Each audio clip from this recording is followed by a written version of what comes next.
દાંતીવાડાના Gundri Panthawada highway પર જલારામ ઢાબા નજીક Ertiga car અને બાઇક વચ્ચે સર્જાયેલા ગમખ્વાર અકસ્માતમાં બાઇક સવાર પતિ પત્નીનું કરુણ મોત નીપજ્યું છે, જ્યારે તેમનું 1 વર્ષનું બાળક ગંભીર રીતે ઇજાગ્રસ્ત થયું છે।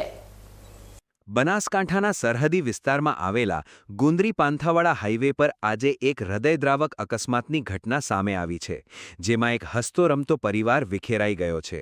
મળતી માહિતી મુજબ રાજસ્થાનના સિરોહી જિલ્લાના અનાદરા નજીક કેરિયાંગ ગામના રહેવાસી એવા પતિ પત્ની અને તેમનું 1 વર્ષનું માસૂમ બાળક બાઇક પર સવાર થઈને મંદિરે દર્શન કરીને ઘરે પરત ફરી રહ્યા હતા। આ દરમિયાન હાઈવે પર આવેલા જલારામ ઢાબા પાસે એક પૂરપાટ ઝડપે આવતી અર્ટિગા કારે બાઇકને જોરદાર ટક્કર મારી હતી। ટક્કર એટલી ભયાનક હતી કે બાઇક પર સવાર 3 જણા ફંગોળાઈને રોડ પર પટકાયા હતા અને કાર પણ પલટી મારી ગઈ હતી। અકસ્માત બાદ કાર ચાલક અને તેમાં સવાર લોકો માનવતા નેવે મૂકીને ઘટના સ્થળેથી ફરાર થઈ ગયા હતા।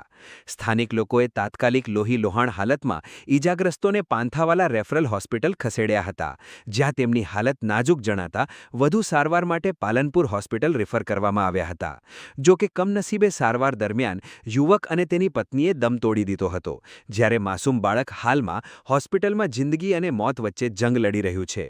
આ દુર્ઘટનાની જાણ થતાં જ પાંથાવાડા પોલીસનો કાફલો ઘટના સ્થળે પહોંચી ગયો હતો અને અકસ્માત સર્જીને નાસી છૂટેલા કારચાલક વિરુદ્ધ ગુનો નોંધી તેની શોધખોળ હાથ ધરી છે। પવિત્ર મંદિરેથી દર્શન કરીને પરત ફરી રહેલા પરિવાર સાથે સર્જાયેલી આ કાળજું કંપાવી દે તેવી ઘટનાથી સમગ્ર પંથકમાં અરેરાટી વ્યાપી ગઈ છે। બેફામ દોડતા વાહનોએ વધુ એક નિર્દોષ દંપતીનો ભોગ લીધો છે, ત્યારે હવે પોલીસ તપાસમાં ફરાર કાર ચાલક ક્યારે ઝડપાય છે તે જોવું રહ્યું।